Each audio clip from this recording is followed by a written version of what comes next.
जय हिंद। आज हम लोग देखेंगे प्रेजेंट सिंपल टेंस का इंटरोगेटिव सेंटेंस। तो आइए हम लोग देखते हैं। सबसे पहले PRESENT present SIMPLE present simple tense. ठीक, तो अब प्रेजेंट सिंपल टेंस का हम लोग देखेंगे इंटरोगेटिव सेंटेंस। कौन सा? इंटरोगेटिव, INTERROGATIV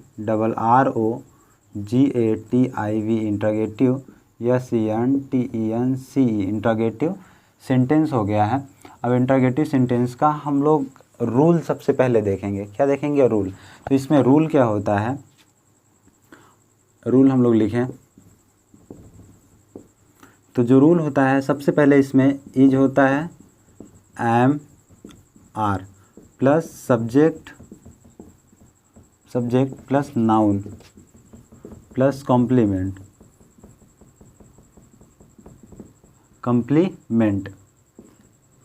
प्लस सेस कर सकते हैं। ठीक, उसके बाद क्वेश्चन वर्ड्स।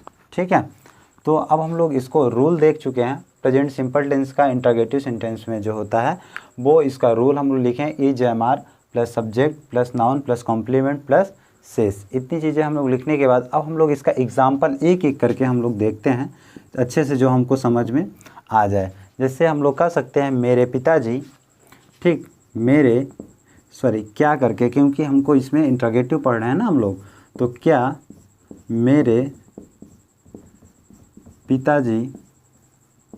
पिताजी किसान हैं? किसान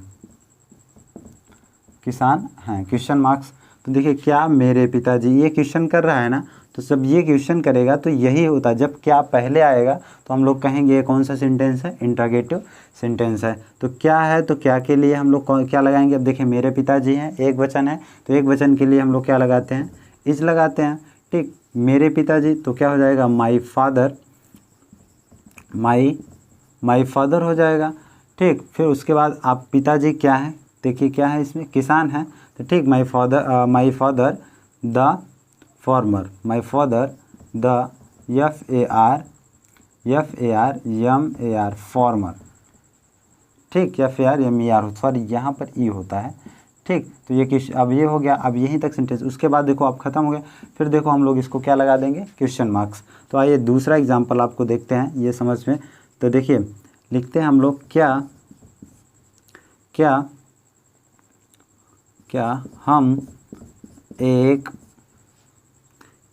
हम एक अध्यापक हैं। ये क्वेश्चन मार्क्स हो गया। ठीक, अब देखिए क्या होगा कि क्या हम एक अध्यापक हैं ना, तो हम आया है, तो हम के अनुसार से ही सहायक क्रिया को हम लोग लगाएंगे। तो देखिए हम है, तो हम देखिए बहुवचन में आता है, तो यहाँ पर बहुवचन क्या है? आर, तो यहाँ पर आर लिखेंगे, आर लिखें। और आर लिखने के बाद अब हम लोग किसकी मीनिंग लिखेंगे?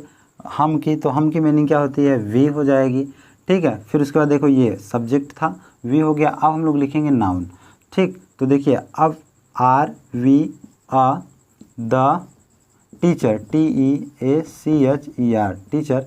देखिए अब आपको ये आ गया होगा समझ। तो क्या के स्थान पे हम लोग आर रखे और हमको वी किए। एक अध्यापक है तो एक लगाएंगे, द टीचर हो जाएगा। और सम्मान के लिए हम लोग द लगाते हैं, तो टीचर एक सम्मानजनक है। ठीक, नाम है। फिर उसके बाद अब हम लोग आगे देखते हैं क्या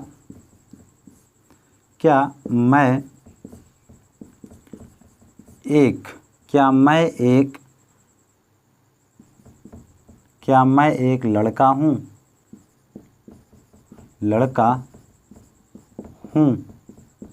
तो देखिए अब इसमें क्या हो जाएगा? देखिए क्या आया है, तो अब इसके साथ मैं है, सब्जेक्ट देखकर ही हमको सहायक क्रिया चूज करनी है।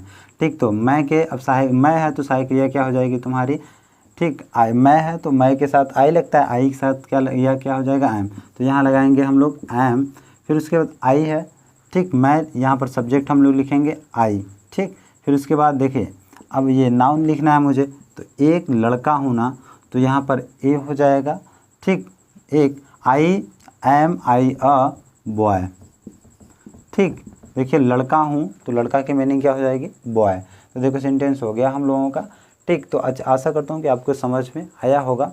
ठीक, अब इसके बाद हम लोग देखेंगे डबल इंटरोगेटिव सेंटेंस अगली वीडियो में जब भी हम लोग देखेंगे। तो यहाँ तक आपको समझ में आ गया होगा, अब इसे नोट कर लीजिए।